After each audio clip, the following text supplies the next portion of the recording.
And good morning to all the viewers at home. All right. Now, talk to me about Indoni. What actually does it mean? Well, the word Indoni on its own, Indoni actually describes a beautiful black woman. It's a black pearl, it's a black berry. So when we say Indoni, we're just meaning that you're black and you're beautiful. Yeah. But our slogan is my heritage, my pride. And really the aim is to instill pride in the young people, in who they are, in their identity. And you know, nowadays, young people are faced with so many challenges, and there's so much information out there about behavioral change and about the social ills and what's happening. But for some reason, it's just not transcending to behavioral change in young people. So we as Indoni have decided to say, you know what, let's teach the young people in stuff that we know and who they are. You know, there's nothing like teaching someone about their own identity and about who you are, just to help to influence them in their lifestyle. So as a result, we then started Indoni, my heritage, my pride. Fantastic. And I mean, you've now basically got cultural camps in is it all of the provinces in South Africa? Well, almost all of them, Leanne. It's about 8 of the provinces. Yes, 8 of the provinces. But ideally what we do is, you know, we use culture as a tool to bring about behavioral change. So as a result, we then go to all the provinces which are rich in a particular culture. So we take young people, about 200 per cultural group. So we end up with about 2,400 kids per session of our camps throughout the winter school holidays. So in every camp we've got 200 kids, but the fundamental of it is that we use the principles of culture, of their culture, to help to instill this behavior, to teach them about respect, about manners, about respect, about how a young girl behaves, and not just only that, also, Leanne, we teach them skills. You know, how can culture work for them, to teach them skills to create jobs in their own environment. We address social ills that way. We address food insecurities by teaching them things like gardening, just simple, you know, how to plant vegetables. You know, the stuff like beads like I'm wearing right now, it's the kids who are taught how to do that. That way they're able to create jobs for themselves again when they go back home. Yeah, it's fantastic initiatives. But are the camps exclusive to African youngsters? I suppose one could ask, is it exclusive to black individuals, or is it open to all different cultures and races? Oh, well, absolutely, absolutely, and it's totally open to so many cultures. In fact, in the Eastern Cape last year, we had about 2 white girls who were actually part of our camp. Fantastic. But the thing is, within our camp, you speak the language, because one of the things we're trying to promote is African languages. So within the camp, we've got a lot of Model C kids who don't ever speak Zulu or Xhosa, whatever their home language is.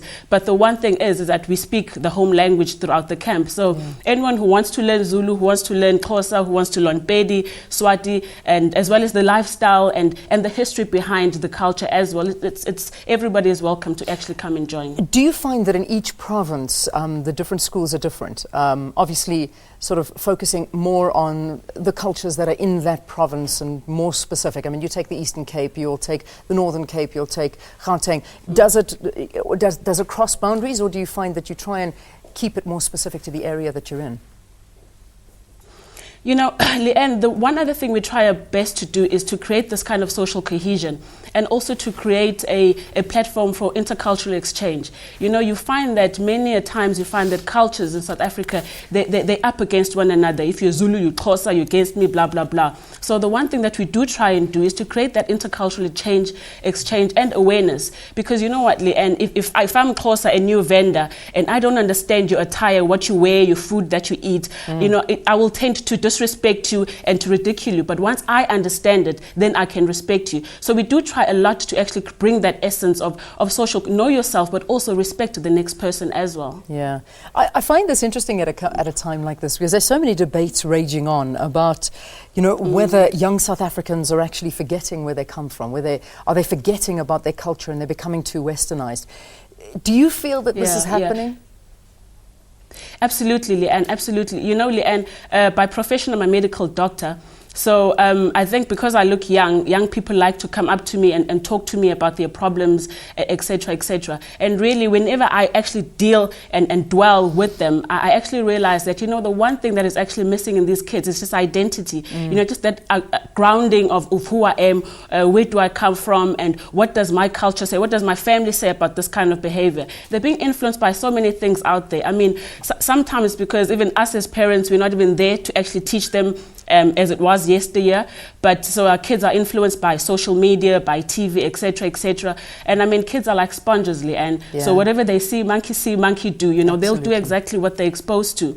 So as a result, we as Indoni have actually seen that we need to create that family institution again, which is exactly what we do within our camps. You know, we become family. We teach the kids that, you know, the boy next to you is actually your brother, not a potential boyfriend.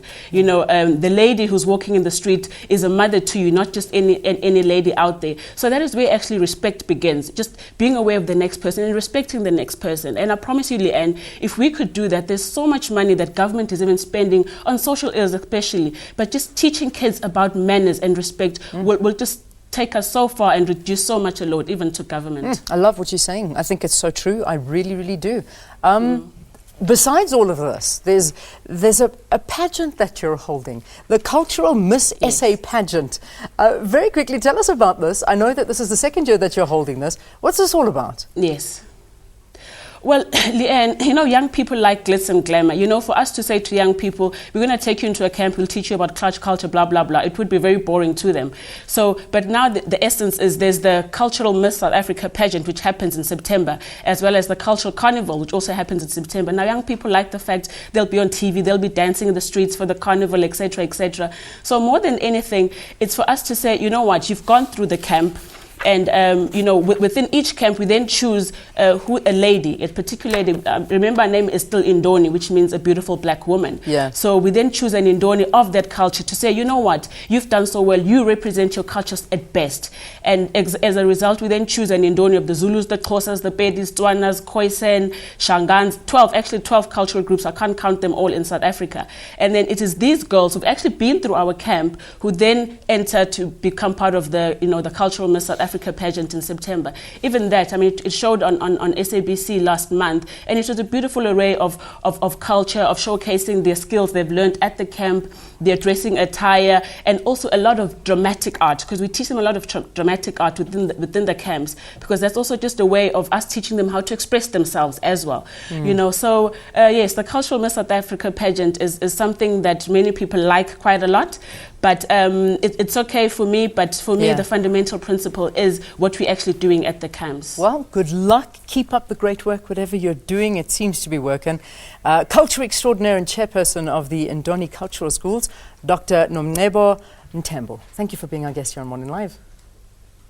Thank you, Leanne.